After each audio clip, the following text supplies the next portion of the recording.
Hi, everyone. Welcome. We are going to just give it another minute or two to make sure that we have everyone.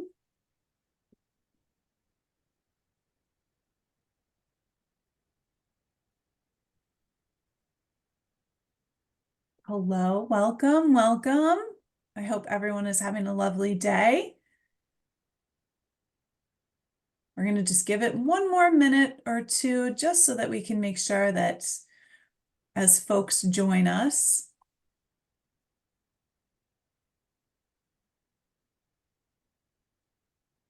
All right.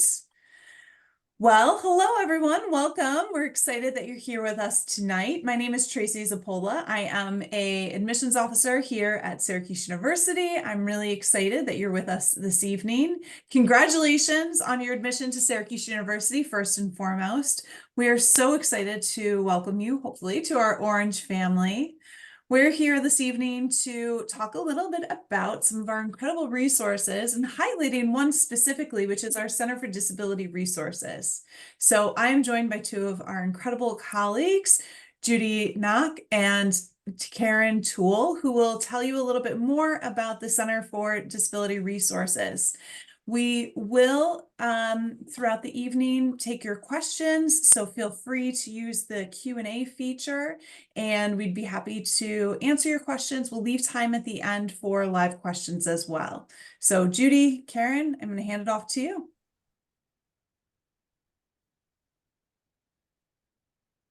Okay, so I'll start. I'm Judy. Why don't we move to the next slide, Tracy?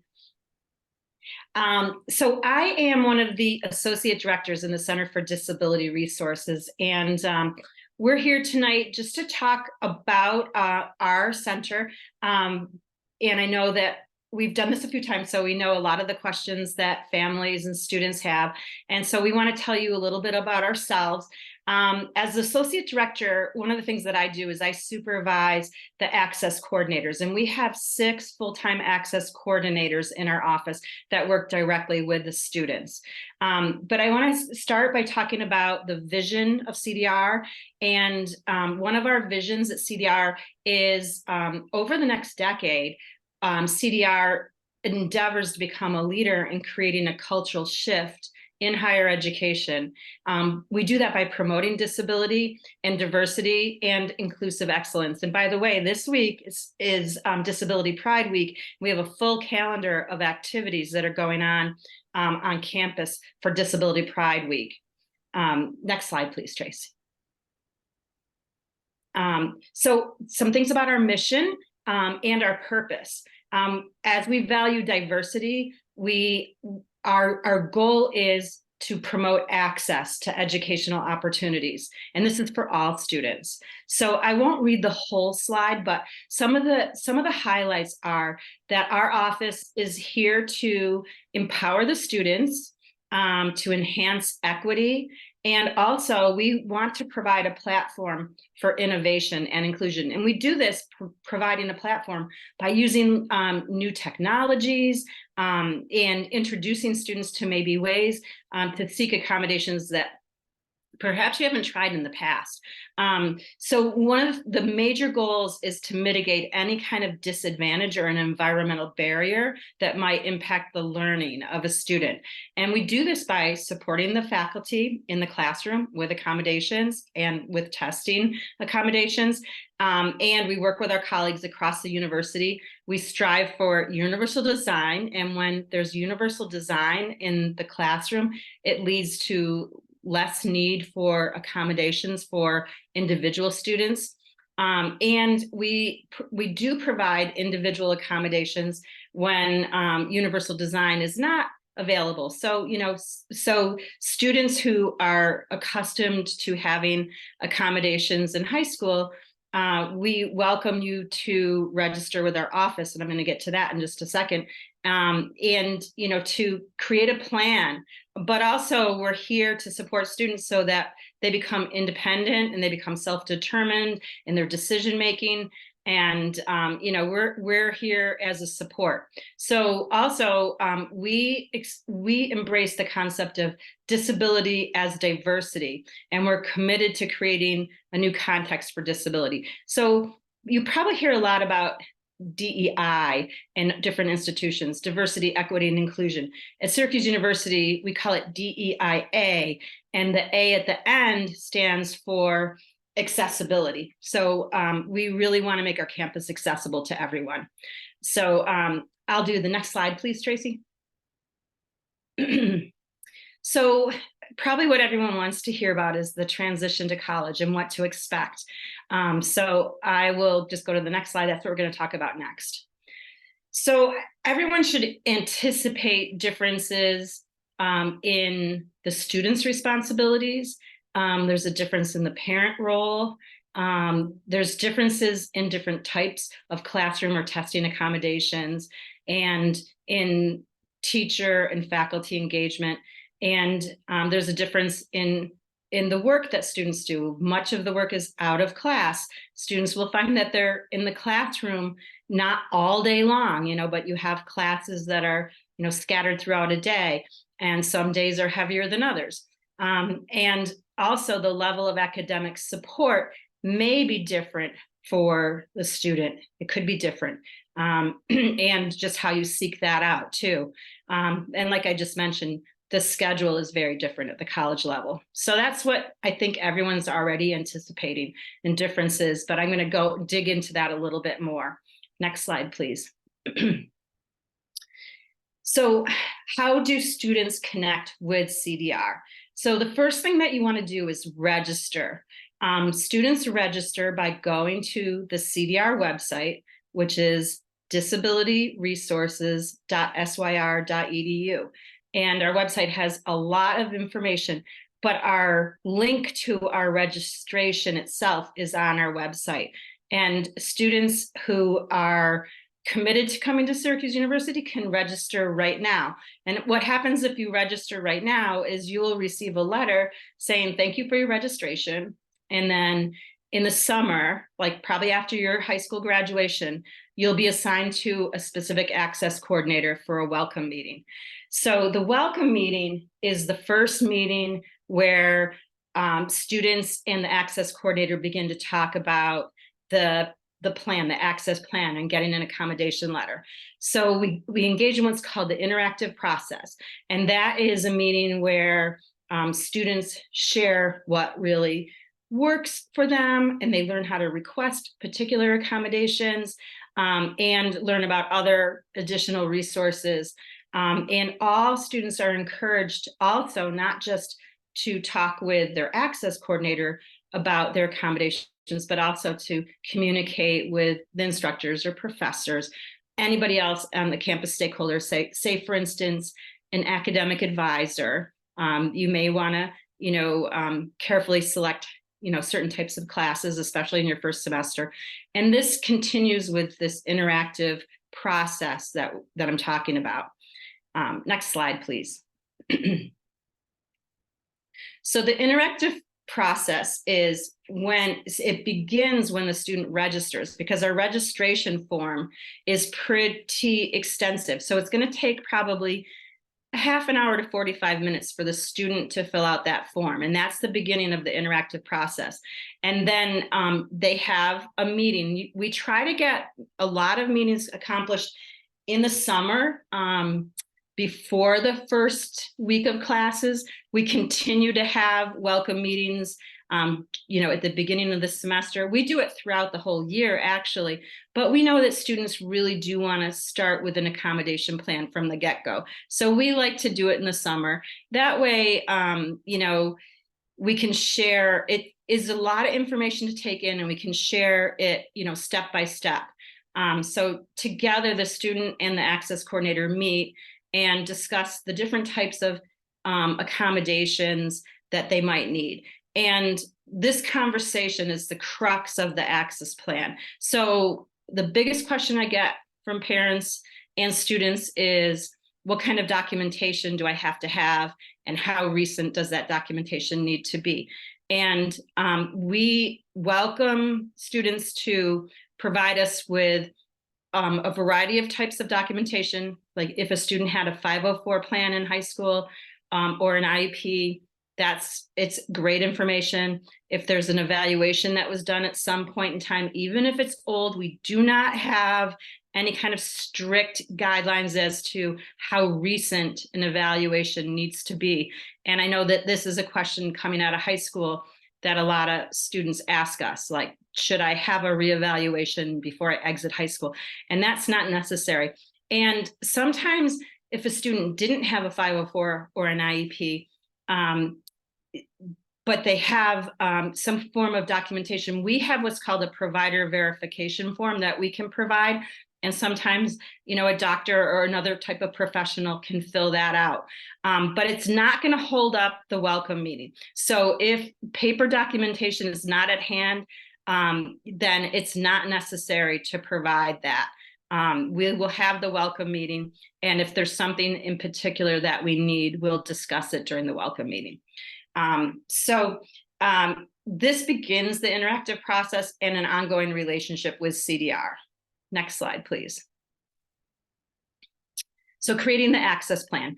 So the most critical thing is the student's experience in creating the access plan. We're going to ask students, what was the most important thing for you, or what are you most concerned about entering college, and really talk to them about helping them to learn what to expect too.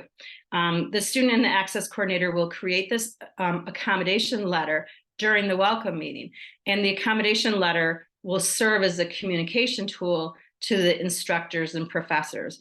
And at CDR, we can send that directly to the faculty through the portal, where students will be registering and accessing all their information from CDR.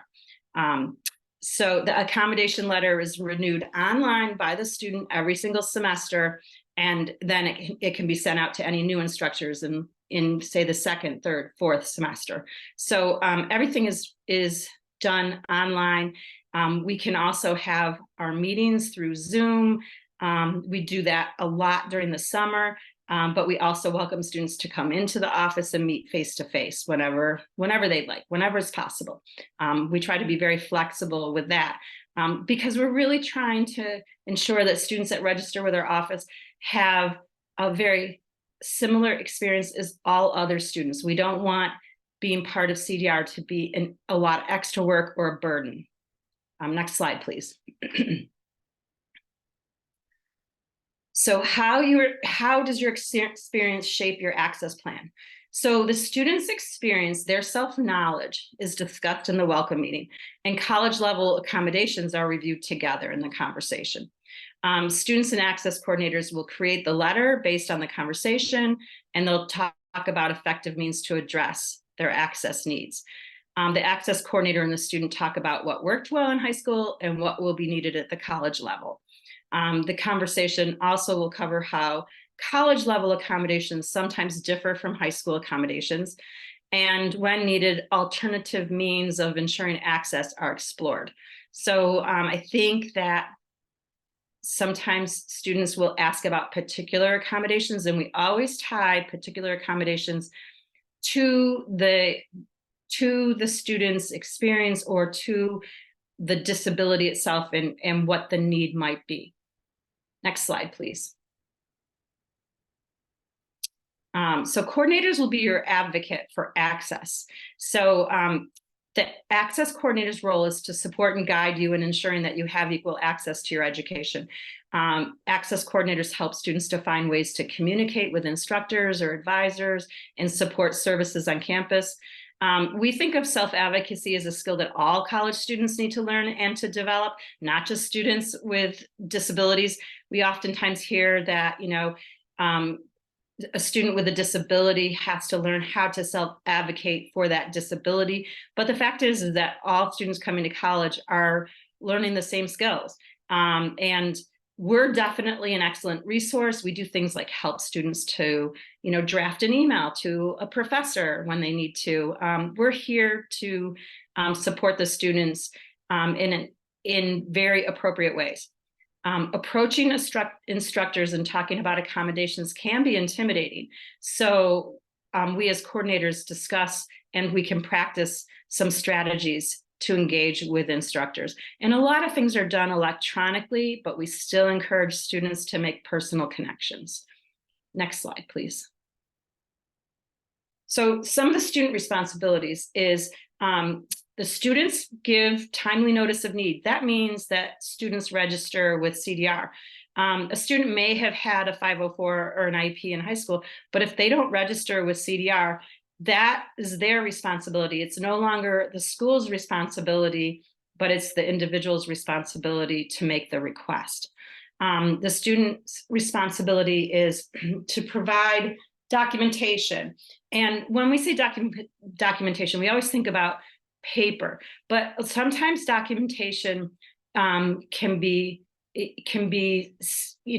think other ways to communicate information. So a lot of times students can tell me in very specific terms about their condition, and sometimes that can suffice.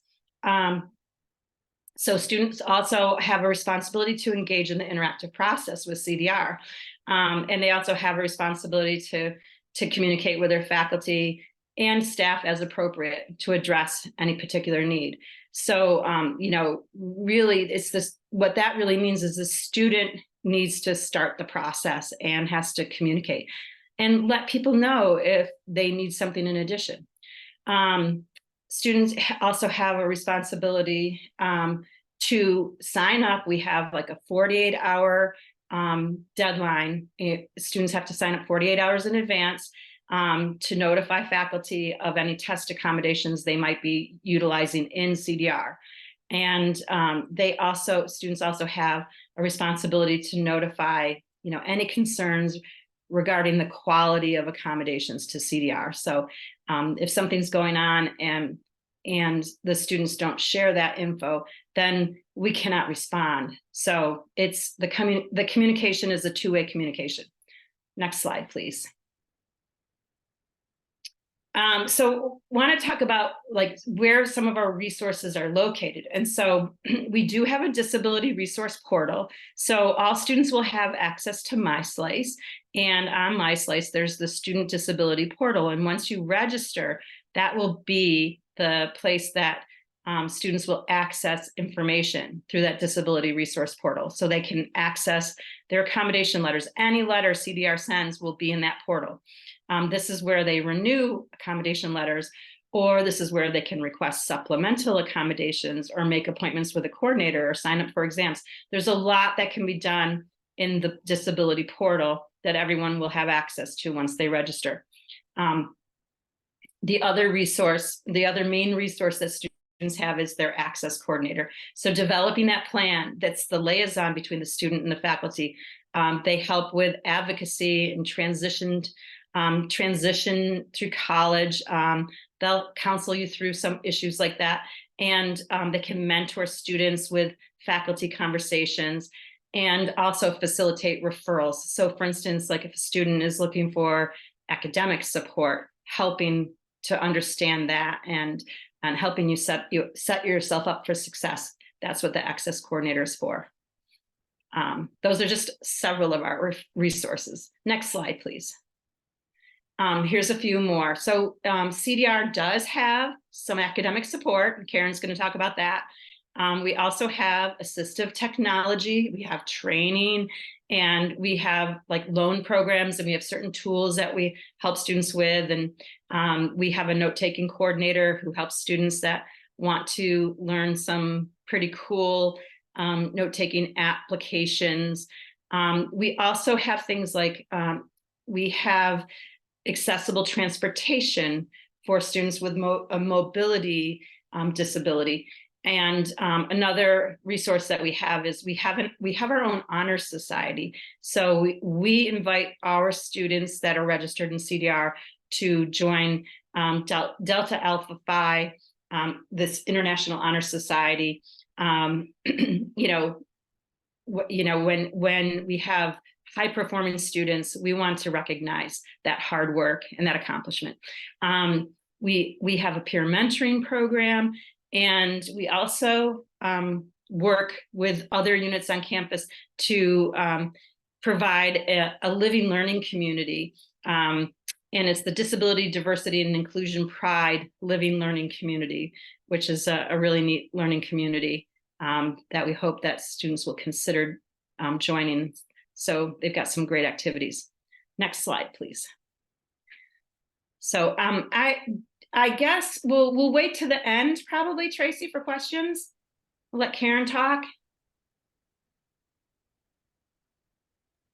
Yes, Okay. I think that would work well. So yes, if you have questions that you're thinking of right now, feel free to put them in the Q&A.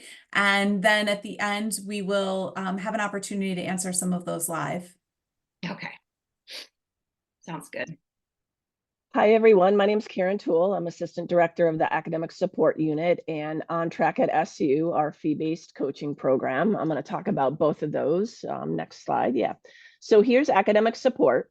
So any student that's registered with our CDR office can access academic support. Preference is given to first-year students, particularly freshmen. And what that involves is the main component of academic support is meeting with a learning strategist. We also have a couple content tutors, physics and psychology. They are online.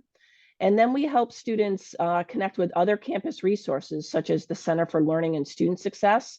The acronym is CLASS. That's a university-wide tutoring center. Syracuse has a great writing center at no cost. They can have appointments with tutors that are typically adjunct professors. And then there's other academic resources on campus. So sometimes students aren't really sure where to go. There's a lot to navigate, a lot of support. So we'll help them find those resources. And so the most popular area of academic support is our learning strategist. And so what they do is they provide one-on-one academic support for students. They're scheduled weekly meetings, so it's the same day and time with the same learning strategist. They can build that relationship, get to know each other. We always tell students to treat it like a class. So depending on their class schedule, they could come to our office or meet on Zoom, whichever they prefer, the same day and time. And what we work on with students is it's really, in a sense, up to the student, as long as it's academic related. So time management, study strategies, organizational skills, note taking, preparing for a big project. They can show the large assignment to the learning strategist and they could break it down together. Advocacy, they help students reach out to professors. And one thing to note is, unfortunately, this is not a guaranteed service. So we have 2 full-time learning strategists. They are professionals, they have their degrees, so they're not peers. And usually by about the 2nd week in September, they do fill up. So what I tell individuals that are interested in this type of support to email me, and my email's at the end of the next slide, sometime in the middle of August. Our academic support unit doesn't operate in the summer. Sometime in the middle of August, send me an email and we can talk to you or the student and get you on our list of students that would like to meet with a learning strategist. And as I said, about the 2nd week in September, there is no more availability and we do put students on a wait list. Next slide. So our next level of support, and this is a higher level of support and a little bit of a different approach than academic support. So On Track at SU is a fee-based program, so there is a cost, and it's enhanced academic support. So it's individualized. It's the supports with Syracuse University students with ADHD, LD, and any other disabilities. And here we have twice a week scheduled meetings along with check-ins. And the staff here is different. We have 4 full-time coaches. They all have their master's degree in a related field, and they're also going through coaching training through JST coaching. And the focus areas are similar in the sense that it's time management, organizational skills, self-advocacy, individualized support, and building independence. And what sets this apart from academic support is, one, it's a coaching model. And some students aren't quite used to this yet because it's not directive, but we want to work with the student. It's a collaboration.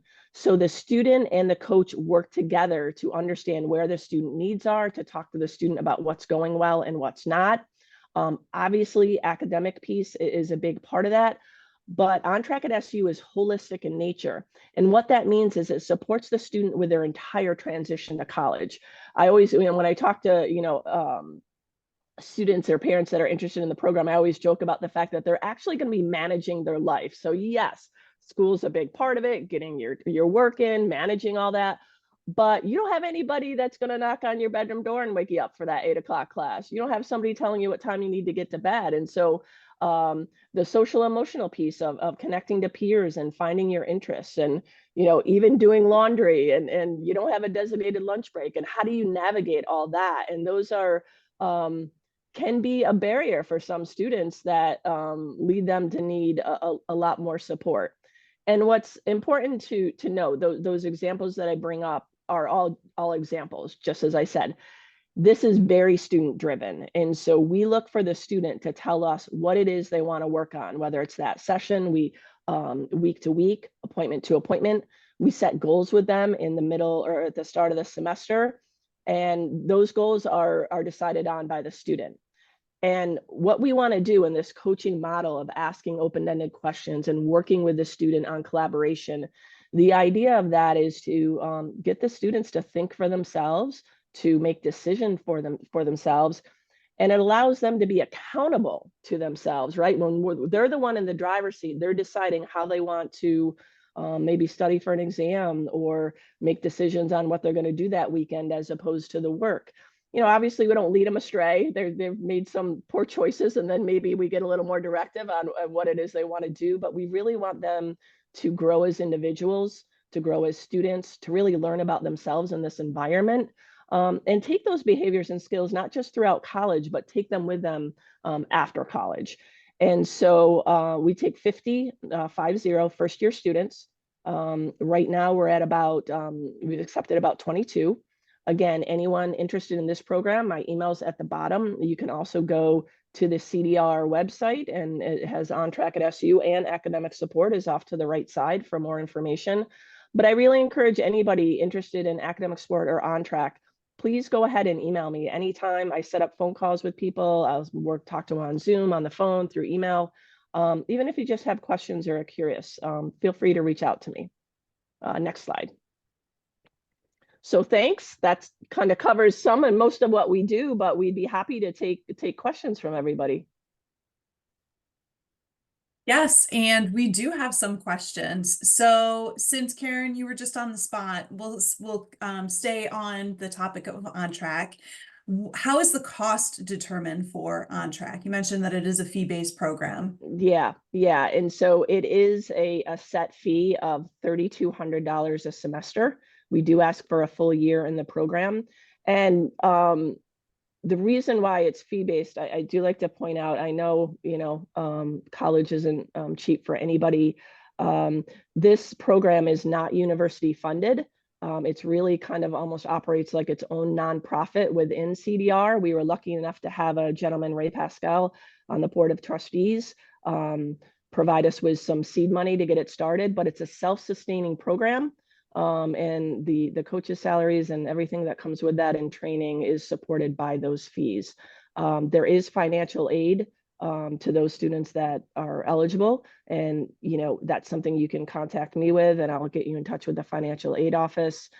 In addition, we do some pro bono work for students that may not be able to afford that cost, and again, you can email me and I can talk further about that.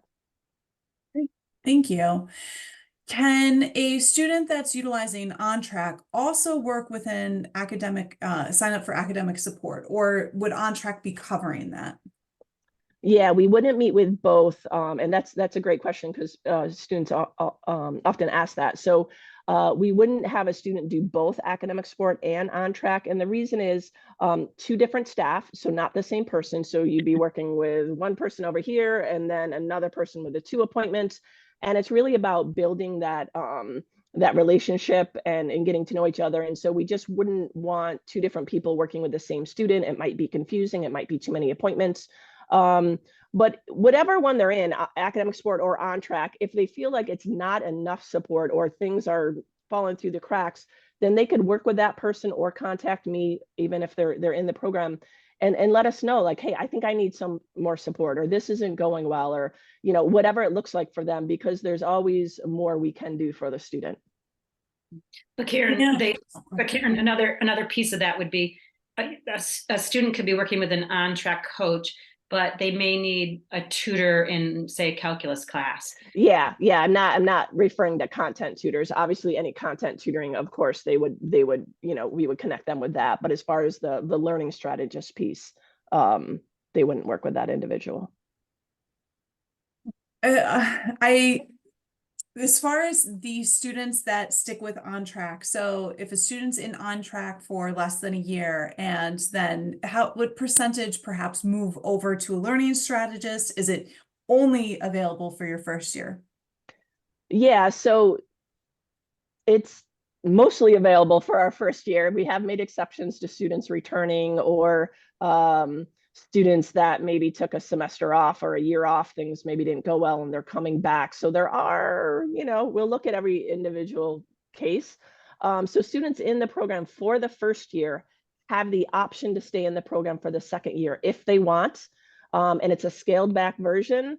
It's once a week with their coach. So we're trying to build that independence, but keep a little bit of that support in place. It's half the cost. And right now we're averaging about 70% of the students in the program for the first year have the option to stay for a second year, and they do. But we've also moved some students over to the learning strategist if they wanted to do that as well. And or we've had some students that said, I don't want every week, could I do every other week? So we really look at the coach and the student after that first year to kind of determine what would be the next best kind of path for them the following year. And just to reiterate, CDR services are with students all 4 years if they want to continue to utilize those services through your center, correct? I'll let Judy, the accommodation piece, and like I'll let academic support and on track, not as much, but all the other accommodations Judy spoke about, yes, all 4 years. And it's not to say we wouldn't work with, we work with grad students, we work with seniors in academic support. So we have done that, but it's kind of when it's available. Unfortunately, we don't have as many resources with learning strategists and academic support. So students definitely stay connected with CDR, you know, throughout their whole academic career for their academic accommodations. And but some of the academic support initiatives that we have are really to kind of get the students get their feet on the ground and help them, you know, to really learn some skills to be independent as they move through. And we know it takes time, and that's why students might stay with an academic coach for a second year. And our learning strategists are really to help transitioning students, but our academic support, like our support for tutoring, might be, you know, a student may not be hitting a really difficult class that they need a tutor in until their junior year, and they can always come to CDR for help with locating that type of academic support. Thank you. A question about test taking accommodations. Can you elaborate on that a little bit? Can you say the question again, Tracy? Sure, sorry. Can you elaborate on what types of testing accommodations are available? So we do have a testing center in CDR, and it's located at 111 Waverly Street, which is right across from Newhouse. And students, oftentimes, the most common testing accommodation is extended time. And the most common extended time amount is typically time and a half on an exam. And when students have extended time, it's very, very difficult for the faculty to provide the extra time in the classroom. And unlike high school, students can't, you know, come back to the next class and finish the test, or, you know, come at a different time of day. It's so that what they do is they come to our testing center and take an exam. And so our testing center has, you know, small rooms, so it's a less distracting environment. you may be seated with, maybe up to 10 to 15 students at, busy times. Finals, oftentimes, we are using classroom space to administer finals. And so some students will stay in our testing center, which can seat up to 75 students at a time. And then other times we have to utilize space nearby the testing center. Then some other testing accommodations that students may have is they may need like use of a simple function calculator, or they may need like use of a computer to type answers. So it varies, and we determine what types of accommodations the student needs through that interactive process. Great, thank you. Another question, Judy, that you might be able to answer. Are faculty receptive to accommodation letters? Do faculty have to formally have any formal responsibilities to accept those accommodations? So once an accommodation is created, then the student is able to use that accommodation. And so a faculty member wouldn't necessarily be able to not allow that accommodation. Sometimes faculty will have a reason why they would like to try, like, say, an alternate a type of an accommodation. They may have an idea for something that would work equally well, and we'll discuss that. That's still part of the interactive process. But generally speaking, when an accommodation is provided to a student, then the faculty do need to honor that. So for instance, if a student had time and a half on an exam, a professor couldn't say, I don't think you're going to need time and a half. I'd like you just to stay in the classroom and take the exam right here. They can't deny an accommodation. And the question also was, does this happen? We're at a very large university, so we've experienced a lot of different things. I would say for the general part, our faculty are very well versed in what our department does, and we have a lot of respect from the faculty. And there are times when we work with faculty, because if an accommodation is creating some type of a fundamental change in a course or something, then we need to talk to the faculty and what to do next. That's great, thank you. A clarifying question about testing. How do students ask clarifying questions for exams if they're administered in a testing center?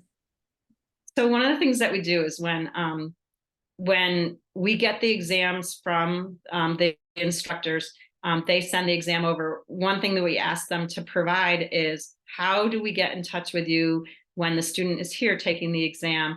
How can they ask questions? So we ask them, will you be on your email? Can we email you? Can we text you? Can we call you? And then students do have questions during exams.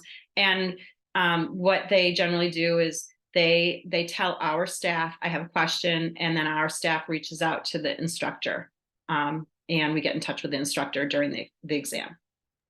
That's great, thank you. How involved can a parent be during the initial CDR meetings to make sure that the student speaks open about their needs and also doesn't forget some of the accommodations? So how involved are parents typically, and would you like to see parents in this process? So like every access coordinator might be a little bit different. What I generally like to do is I like to have the meeting with the student. And then after we kind of complete it and we have an idea and we've talked about what that accommodation plan is, then I invite the parent in and they can hear. And oftentimes I have the student summarize. Why don't you summarize what we were talking about? Tell your parents, what we discussed and what we came up with. And then that gives parents an opportunity to also weigh in, and if something was left out, to to add additional info that way. But so generally though, we're really priming students though to have in-depth conversations independently. But we're happy to talk to parents too. Great, thank you. There have been a couple questions about housing and accessible housing, so I want to address that as we before we get on. So, kind of what kind of student request? What does that look like? And is that possible or not? So again, we handle any types of disability related housing requests. And my recommendation is anybody that has a disability related housing request should make sure that they register with CDR. And we do have a deadline for incoming students of June 1st to make that request for housing. Then after that deadline, if say, for instance, a student makes the request on August 15th and their accommodation is approved, it would be conditional after the deadline. This is based on availability, because once housing starts to place students, everything fills up pretty quickly. So it's really difficult to guarantee.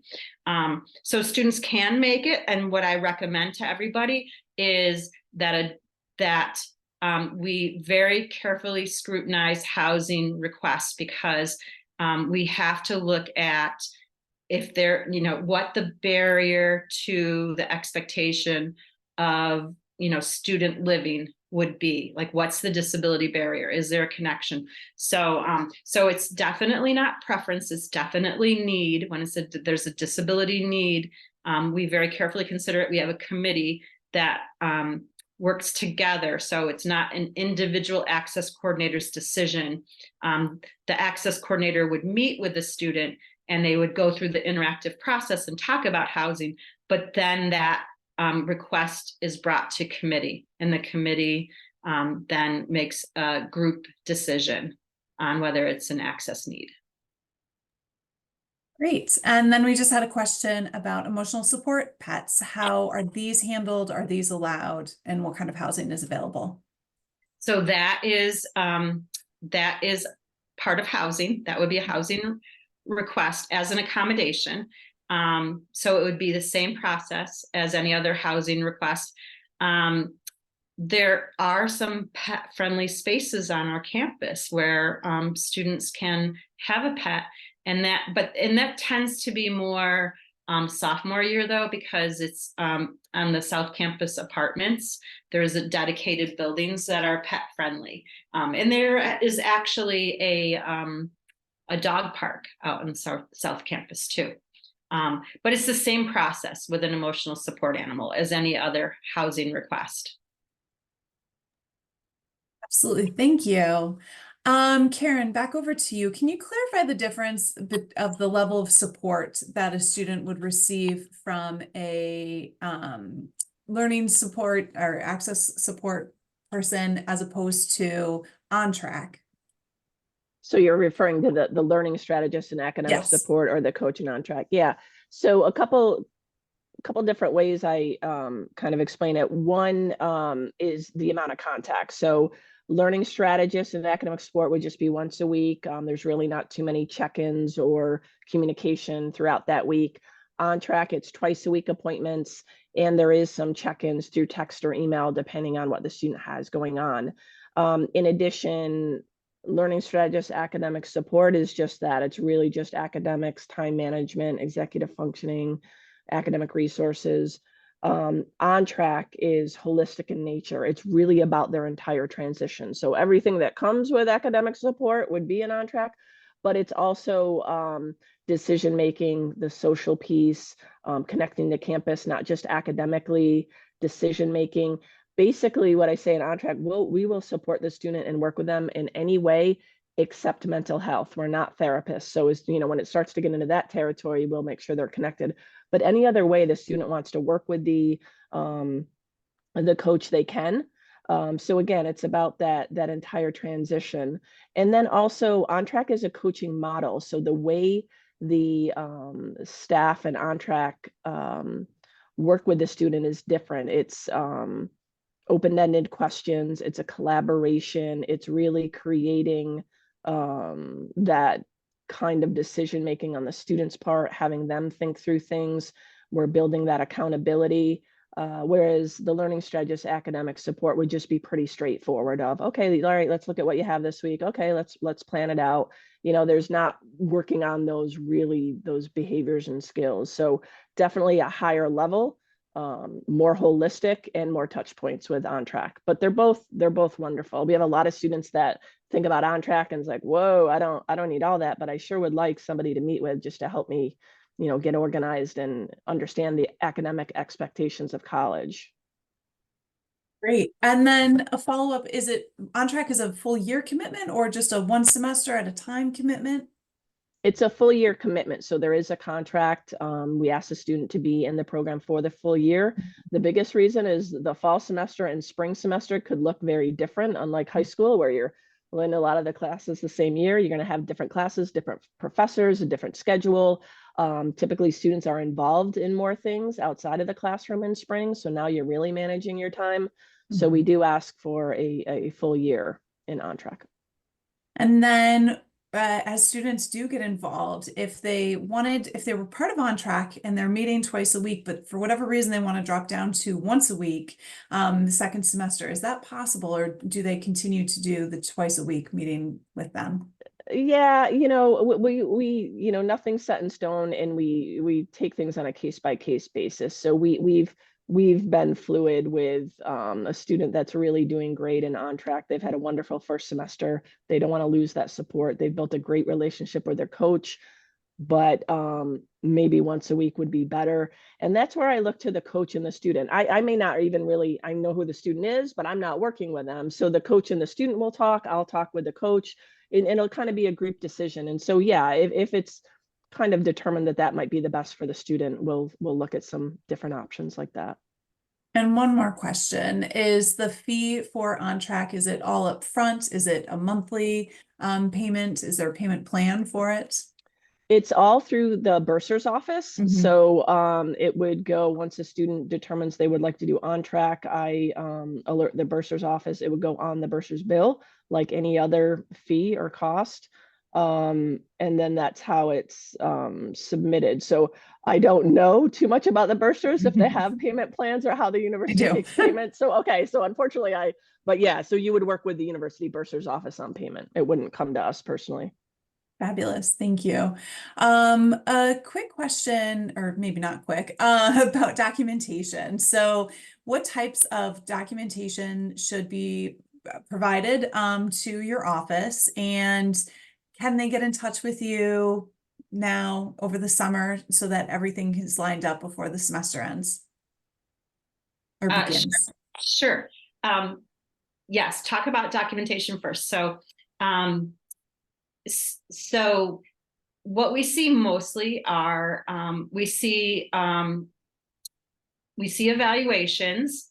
Is sometimes, you know, the evaluation may go back several years, and that's fine. You know, it's good to see a full eval when you have that, regardless of the age of that eval. And then with that, it's always nice to also have like either a 504 or an IEP if that's what the high school used. Now, we know we have students that are coming from schools that maybe didn't use those types of documents. So then you wouldn't submit it, but we would discuss. And then another thing, like I said, is we do have our own provider verification form. So say a student has a medical condition, and the primary care physician can fill that out, or any doctor, specialist perhaps. So provider verification form is another form of documentation that we have. And again, we're not beholden to the documentation. We don't want documentation to hold up the process. So students can register even if you don't have things in electronic format to upload. You can still register and then upload things later. And that's fine. And yes, we do like to get things rolling. Like we generally start to really have welcome meetings with students in July. It's usually after graduation, end of June, early July, through August, right up until when students come. So we like to have those meetings in advance so that we have an accommodation plan in place. But if students, like sometimes we have students that cannot have a summer meeting, you know, sometimes students are away, they might be a camp counselor, nothing works out. And that's fine. We can set it up for when they arrive on campus if that's what they need to do. That's fine too. If a student has accommodations in high school, are they guaranteed the same services? No. Accommodations can be different. So I'll just say no, they're not guaranteed. We'll discuss every, every request that a student has, but sometimes what might be appropriate in K through 12 is not appropriate at the college level. And I can give an example of that. So if an accommodation changes or in any way might reduce the academic rigor of, say, an exam, it wouldn't be allowed. That would be a modification. It would be a change. So an example of that would be, like, for instance, in high school, sometimes instead of like when a student has a multiple choice test, instead of having A through D, they might just have two options, like reduce the number of options to select from. And that wouldn't happen at the college level. Or a student might have a memory aid where they're allowed to bring in a sheet of information for an exam when other students wouldn't have the option to have, formulas or a memory aid during a test. So those kinds of things wouldn't be available at the college level. There would be, we never say never, but they're very, very rare. Quick question about textbooks. Are most textbooks readings available on audio, and how can students listen to audio while reading at the same time? Well, the good news is that many, many books are now in an electronic format, so they can be purchased in an electronic format. And then the student can use the audio just on their own computer. And there's many different ways that can be done. And we can help students if they need help with that. Now, if a book is only available in a paper copy and the student as an accommodation needs to have in an electronic format for an alternate format, then they would put the request in through our office, and we would ensure them to get an electronic format of that book. But the audio, it's so built into the technology now, and because so many things are electronic, we're finding that fewer and fewer books need to be converted. But when they do, we do it. Another question, can you address the center's experience with neurodivergent students? So Karen, do you want to take Yeah, that? I'll start. I mean, one of the things we, just with our on-track program and academic support, we really see a lot of students that are neurodivergent, neurodiverse. And one of the things we're implementing just this year, we're pretty excited about, not just for on-track, but for academic support or students registered with CDR, is the social and communication piece for some of those students. Academically, everything's great. Everything else that comes with college, they need more support, particularly around making those connections. And so we're going to be hiring either a grad student or somebody in the community with experience to work with those students on acclimating more to college, particularly around making those connections. And so while they may be an on-track or meeting with a learning strategist with other things, this person is going to meet one-on-one with those students that want to do it. It's not required, and help them facilitate making those connections, actually maybe going to Orange After Dark with them, or because they're going to be working with other students, maybe getting a group of 3 or 4 together to go to an event. And so really working with them on connecting to campus. In addition, we have the School of Education and Christy Ashby's group is at CDI, Judy, Yes. right? And so they have a lot of events for neurodivergent students as well. We have the Disability Cultural Center that does a lot of social gatherings. And so there's a lot of opportunity out there. But just because there's opportunity, it doesn't mean the students always willing to make that connection. So we're trying to help those students facilitate that and work with them. So we're pretty excited. It's the first time we're doing it. It's just happening this fall. But we're recognizing the need to support those students, not just academically. Yeah. And also our living learning community is a great place to support neurodivergent students too, that, are looking for some social connections, and also being in a living space that might be conducive to maybe some of their needs. Like, for instance, on the floor in Del Plaine, that's the residence hall where it's located. There is like a sensory friendly room that has been incorporated into the living learning community. And we're just looking at different ways to connect students and like recognize that every student has a variety of different, whether it's different needs or different preferences. We want to be supportive and welcoming, and make sure we're addressing like a lot of the needs of neurodiverse. And neurodiverse could be a student on the autism spectrum, or it could be somebody with ADHD. The neurodiverse spectrum is a very large spectrum. So we're not just honing in on one particular disability. That's great. So we are wrapping up our session.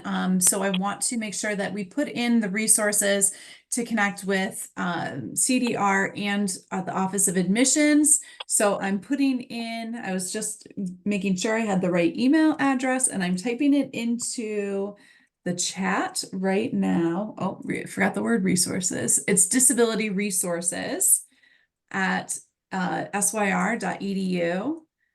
And our email in the Office of Admissions is orange@syr.edu. So there are those two emails for everyone. We really want to thank you all for being with us tonight. We really enjoyed spending the time and hope that you had a lot of your questions answered. If you have further questions, please connect with our office or with the Office Center for Disability Resources. We would love to be a resource for you through this journey. So again, congratulations on your admission. Thank you, and have a lovely afternoon and evening.